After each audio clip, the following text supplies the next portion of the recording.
Tales from the Other Side of the Mirror. Stories from the Watcher's War by Johannes Winston Wiley.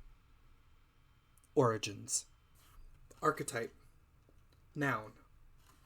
An archetype can be defined as a very typical example of a person or thing, an original that has been imitated. It has also been defined as a recurrent symbol in literature, art, or mythology. Archetypes in storytelling could be the best example of everything having a single truth and source, a singularity from which all things are devised. Thus, there existed only the void, the end of everything. The void was emptiness, nothing incarnate, and from this came the prime archetype, the first light. And then the nothingness grew substantial, and chaos became orderly. So it was that from this nothingness the first light was born, and from the first light was born the first of the Nagrama. They have been called many things, gods, angels, etc. They were, however, best known for observing the powers held by the void and the first light. But watching all of space and time and reality is bound to drive even the most formidable of wills to go mad. So it was when the Nagrama's own sought to plunge the universe into its primal, and he argued rightful, state, a primordial darkness. And so it was how all the worlds and all their peoples within them fought in the first civil war. And so a third of these watchers flocked like sheep to their master, who in his hubris and pride would doom us all.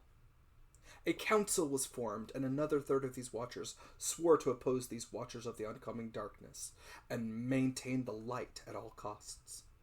Yet still a third of them remained content to watch and observe reality, pleading on deaf ears to cease battling amongst themselves. Eons uncounting passed, and these true watchers joined in war with their brethren and kinsmen amongst the light and the dark.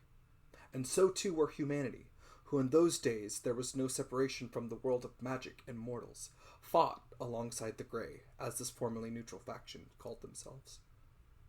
They regarded these mortals, these humans, as equals, and swore to protect them, but it was not to be. As all worlds burned, one of these Watchers of the Grey decided to initiate a powerful ceasefire out of obligation to the integrity of the void and the first light, and the necessity to all living things. Carefully, he and the others like him crafted a balance. Magic would stay with its ilk, and these mortal men would have a world unto themselves. But the Grey argued that it was their duty to protect their comrades of this new mainland, to protect mankind. How were they to do so now? So the Grey schismed into thirds yet again.